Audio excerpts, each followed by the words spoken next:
Heather Gregg. I'm the Assistant Regional Manager of the Southeast region, and I'm here with Michael Waltrip. Michael, introduce yourself. Tell us where you're from. Sure, Michael Waltrip with Drive Choice Automotive Group out of Cleveland, Ohio. 10 rooftops and multiple brands. So tell me the unique challenge you have being over multiple brands, different manufacturer. Yeah, I mean, right, different manufacturers having to keep up with, understand what each one's doing, because they're all unique and different in their own way. And one's got one program, one's got another program, and it can just consume your day if you let it. Right, meeting with the different reps, reading all their emails every day. So there's a lot of things I miss, unfortunately, and find out after the fact. But we try to stay on top of what's going on to help support our manufacturers as they support us as partners. So tell me what's your biggest challenge that you noticed in 2025? Is it marketing? Is it sales? Is it techs? All the above. I think what a lot of dealers are experiencing, and a lot of talk is around the traffic side of the business, right? The customer pay. Although the SAR's down, we're not selling as many cars. In years past, decades past, that would typically mean that fixed ops is just very robust, tons of customers coming in, but I know a lot of groups, including ourselves, are just not seeing the day-to-day traffic, and so we're having to market in different ways, leverage the relationships with our awesome vendors like TVI, Notify, and find new, unique ways to drive that customer back into our dealership. And then even at the dealership level, right, we've got to change how we approach the customers. We've probably talked about this for years, and it really is about the customer experience. Earning the right for them to want to come back and do business with us versus having to come back and do business with us. So for us in 2025, was really about the overall traffic. And so how we re-engage those customers and get these customers back into the dealership.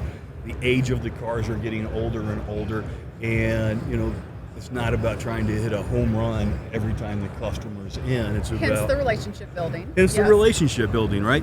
Customers, if we do the right thing by them, it's all about time and money.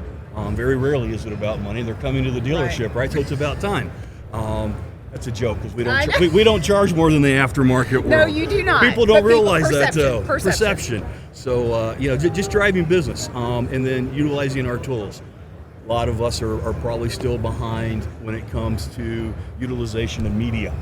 And that's really a focus point this year is the media tying into the guest experience, providing that added level of convenience, trust.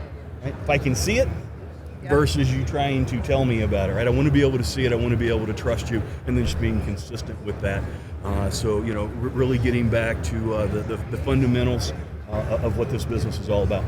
So I've had a lot of my dealers ask me about the, AI, big topic, big, hot What button. is that? Artificial. Aftermarket. But, there's so many different facets of what AI can do now. It is not something that we personally as TVI and Notify offer, but like the AI phone. Mm-hmm. People don't have enough people to answer their phones. So I've had a lot of people ask me like, hey, do you have dealers who are utilizing some type of AI phone call system? Because we can't get to the phones. And I get a very mixed reaction from that. I think a lot of times I'd love to hear, since you do have multiple manufacturers, the higher lines, I have some Lexus stores, I have some, that are like, our customers don't want anybody else answering the phone. And then, some of the domestics, they're like, absolutely, we have to have it. Yep. I'm just curious if you've used it or if you've seen any differences. I'm at NADA 2026 to find AI. Okay, all right. So I think every customer just wants someone to answer the phone. I don't think they care who answers the phone as long as they can answer their questions, schedule their appointments, give them status updates. Why don't our advisors answer the phones? They're too damn busy. Yeah. They've got a guest in front of them. And I accepted that years ago. That doesn't mean that we're any better at it yet. I know AI for fixed operations, the dealership world. The technology has come along so far in just a year. I was here last year and I was looking at AI, and nothing was where it is today. Yeah. And leaps and bounds, and it's only going to continue to grow leaps and bounds. Well, in case you didn't know, we now do offer AI. Shut up. I know. It is not the phone calls, but it is through texting. And, in some, depending on what platform you have for your appointments, we can actually write back and schedule those appointments for you. If people are texting or reaching out to your customers, if the customers respond after hours, nobody at the dealership's responding to that. Sure. So we've got the AI tool that can respond back to them. And at least, if nothing else, say someone will be in touch with you. It doesn't go unanswered, which a lot of dealerships are doing. Because as a customer, you just want to feel seen. Sure. You just want to know you were heard. That's right. And a lot of times I would rather text. I would rather reach out by email or on their website than have to make a phone call. Sure. And most of the time that's after hours. Yep. And so just to know that they got the message. Sure. No, we partnered with Notify last year. That was the one thing that we took away from NADA that's worked tremendous. The outbound text component. So when people say, I don't want to talk to AI, the reality is yes, they do. They just don't know it yet. Right. And they already are every single day. And I'm very, very excited to learn more about what Notify and TVI are doing with the AI piece. We've had great success, 2 to 3 times better results utilizing the outbound life cycle text messaging as the customer, because one, they don't answer phones. Right. They do look at their phones when they get a text message. And we've seen a conversion rate of our appointment sets versus 2024, 2025, utilizing some of the tools. We're up 50% in appointment sets year over year. Now we're seeing that in warranty and prepaid maintenance, not so much in customer pay yet. But the opportunities are there. And just being able to really dive into the AI piece, I think what dealers need to take away and understand is AI is only what you put into it.